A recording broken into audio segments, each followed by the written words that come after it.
Përshëndetje të gjithëve dhe mirë se erdhët në kuzhinën e Rajanës, ku së bashku gatuajmë receta të thjeshta dhe të shijshme. Edhe sot ju kam sjellë një recetë që me siguri do ta pëlqeni shumë. Bashkë do të përgatisim byrek të vegjël në formë trekëndshë me gjizë, tamam siç bëheshin dikur edhe shiteshin në byrektore. Tani nuk keni më nevojë që ta byrek t'i blini, pasi me udhëzimet që do të shikoni në këtë video, do i përgatisni fare kollaj në shtëpinë tuaj.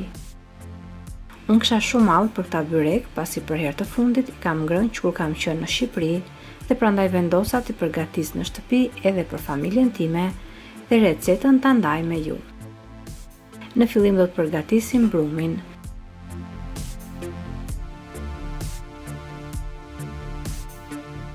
Për brumin në një tas qelçi hedhim 3 gota e gjysmë miell ose 500 gram miell normal.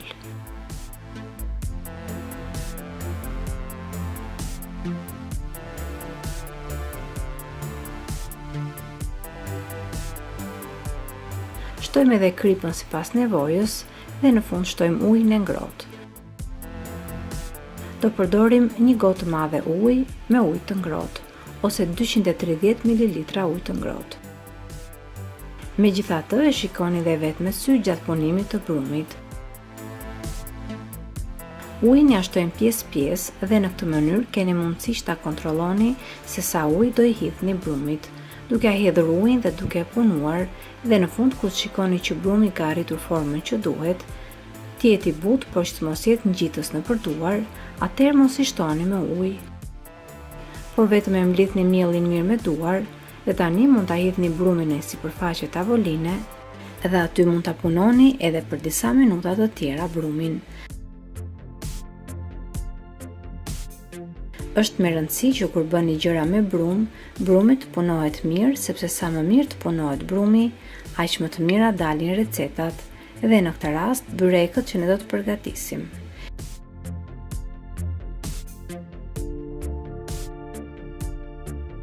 E punoni brumin dhe në fund do shikoni që brumi është i butë dhe nuk ngjit nëpër duar. Është tamam siç na duhet për byrek.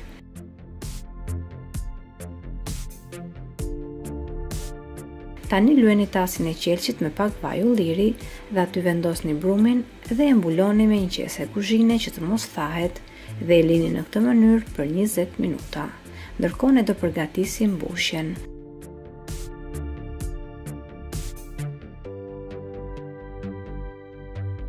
Unë i kam bërë me gjizë të bërë vetë në shtëpi, por ju mund ta bëni mbushjen me çfarë të doni, ndaç me mish të grirë, ndaç me spinaq, me domate, si të keni dëshirë.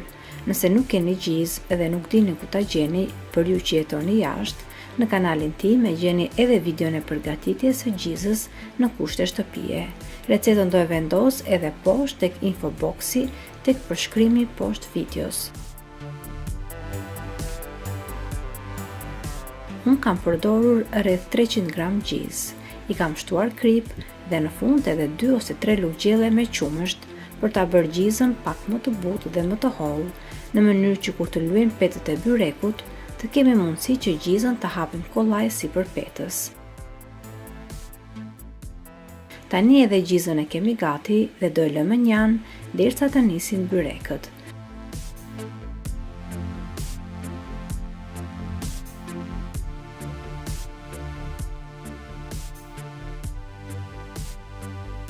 Pasi kanë kaluar 20 minuta dhe brumi ka pushuar, tani brumin do e hapim në formën e një pete me trashësi mesatare.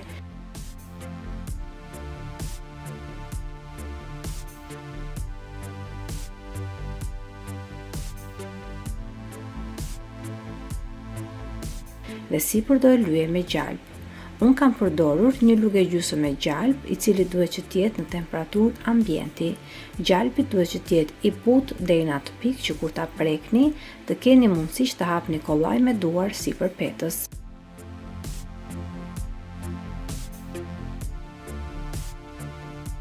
Unë kaq gjalp kam përdorur dhe më besoni që në fund nuk e ndjeni as yndyrën tek byrekët dhe byrekët shkriftohen në gojë. Por nëse ju mendoni që byrekët ka nevojë për më shumë gjalp ose edhe për më pak, atëherë ja shtoni sipas dëshirës.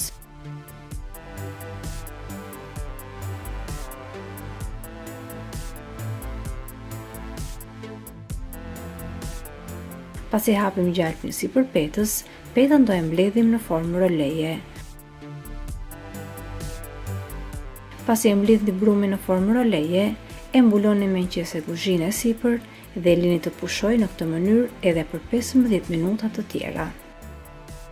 Ndërkohë hapim furrën në 200 gradë Celsius dhe e lëmë të nxehet furra mirë që ta kemi gati për të pjekur byrekët.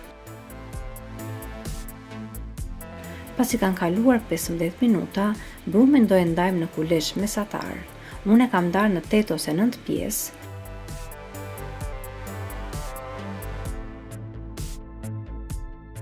Dhe më pas se cilën pjesë që prem, i lyej me pak fare vaj ulliri sipër.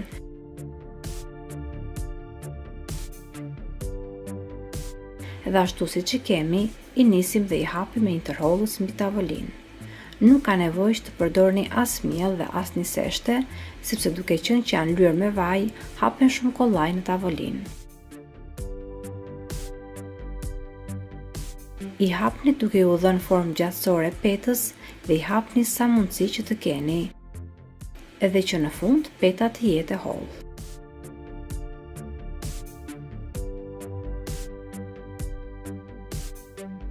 Pasi hapim petën, do i luajmë sipër me gjizën që përgatitëm edhe më pas e mbyllim petën duke dhënë formën e trekëndshit, siç e shikoni edhe në video. Unë dua të tregoj procesin disa herë që ta shikoni edhe në këtë mënyrë edhe juve që nuk keni bërë ndonjëherë më parë byrek, ta shikoni se sa kollaj është procesi dhe të mund të përgatisni shumë lehtë në shtëpinë tuaj.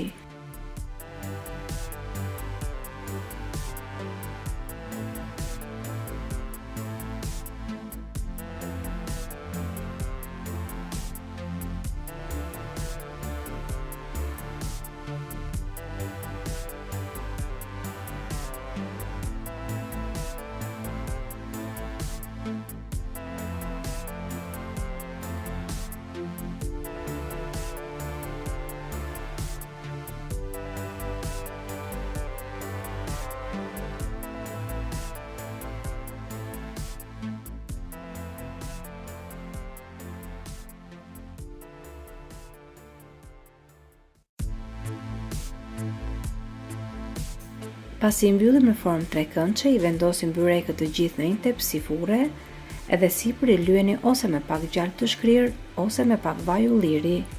Edhe në fund i fusim direkt në furrë të piqen për 20 ose 25 minuta në 200 gradë Celsius. Ose derisa të shikoni që byrekët kanë marrë sipër ngjyrë të kuqe të artë.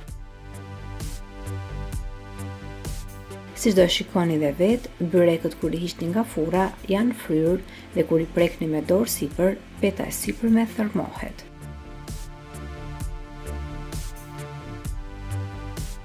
Unë do t'u tregoj edhe se si duken këta byrek nga brenda dhe ua garantoj që dalin njësoj si ata në byrektore.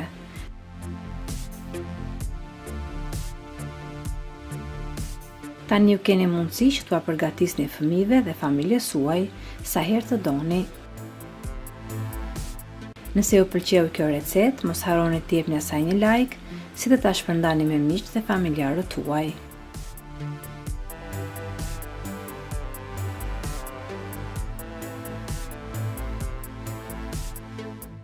Gjithashtu mua mund të më kontaktoni dhe në Instagram në faqen time Rajana Kitchen. Unë ju falenderoj të gjithëve që më ndoqët edhe në videon e sotshme. Bashkë do të dëgjojmë sërish në videon e radhës. Deri atëherë, Zoti ju bekatoft të gjithëve.